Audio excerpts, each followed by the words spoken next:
T20 உலகக்கோப்பை 2026 தொடர்ல நமீபியா அணிக்கு எதிரான விளையாடிய போது அந்த அணி கேப்டன் எராஸ்மஸ் பந்துவீச்சை எதிர்கொள்ள முடியாமல் இந்திய பேட்டர்கள் ரொம்பவே தடுமாறினாங்க. எராஸ்மஸ் 4 ஓவர்கள்ல 20 ரன்களை விட்டுக் கொடுத்து 4 விக்கெட்டுகளை கைப்பற்றினார். இதுதான் தற்போது ரசிகர்களுக்கு மிகப்பெரிய அச்சத்தை கொடுத்திருக்கு. காரணம், பாகிஸ்தான் ஸ்பின்னர் உஸ்மான் ட்ரிக்கப் எராஸ்மஸ் பயன்படுத்தி அந்த விக்கெட்டுகளை கைப்பற்றியிருக்காரா. இதனால நமீபியாவுக்கு எதிராக எராஸ்மஸ் உடைய ஓவர்ல இந்தியா சொதப்பியது போல பாகிஸ்தான் அணியுடைய உஸ்மான் ட்ரிக்கிற்கு எதிராகவுமே இந்திய அணி பேட்டர்கள் சொதப்புனா அவ்வளவுதான் அப்படின்ற அச்சம் எழுந்திருக்கு. இந்த நிலையில உஸ்மான் அவர்களுடைய பந்துவீச்சு எதிர்கொள்ள பயிற்சிகளை எடுத்து வரார்கள் இந்திய வீரர்கள். அதுல மிக முக்கியமாக இஷான் கிஷன் அவர்கள் அதிரடியாக பயிற்சிகளை மேற்கொண்டுட்டு இருக்காரா. மேலும் அவர் எராஸ்மஸ் விட்டுட்டோம், கண்டிப்பாக பாகிஸ்தான் வீரர்களை விடமாட்டோம் அப்படின்னு இஷான் கிஷன் அவர்கள் பேசியுள்ளது வைரலுமே ஆக்கிச்சிருக்கு. மேலும் பாத்தீங்கன்னா இந்த போட்டிகள்ல, அதாவது நமீபியாவுடன் இந்தியா மோதிய போட்டிகள்ல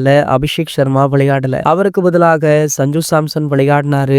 மேலும் சிராஜுக்கு பதிலாக பும்ரா அவர்களுமே விளையாடினாரு. ஆனால் அடுத்த போட்டியில கண்டிப்பாக 11 அணிகள்ல 3 அல்லது 4 மாறுதல்கள் இருக்கும் அப்படின்னுமே சொல்லப்படுது. அதற்கான அறிவிப்பு இன்று மாலை அதிகாரப்பூர்வமாக வெளியிடப்படுமா. இது போன்ற கிரிக்கெட் செய்திகளை பத்தி நீங்க உடனே தெரிஞ்சுக்க நம்மளுடைய சேனலை மறக்காம சப்ஸ்கிரைப் பண்ணிக்கோங்க.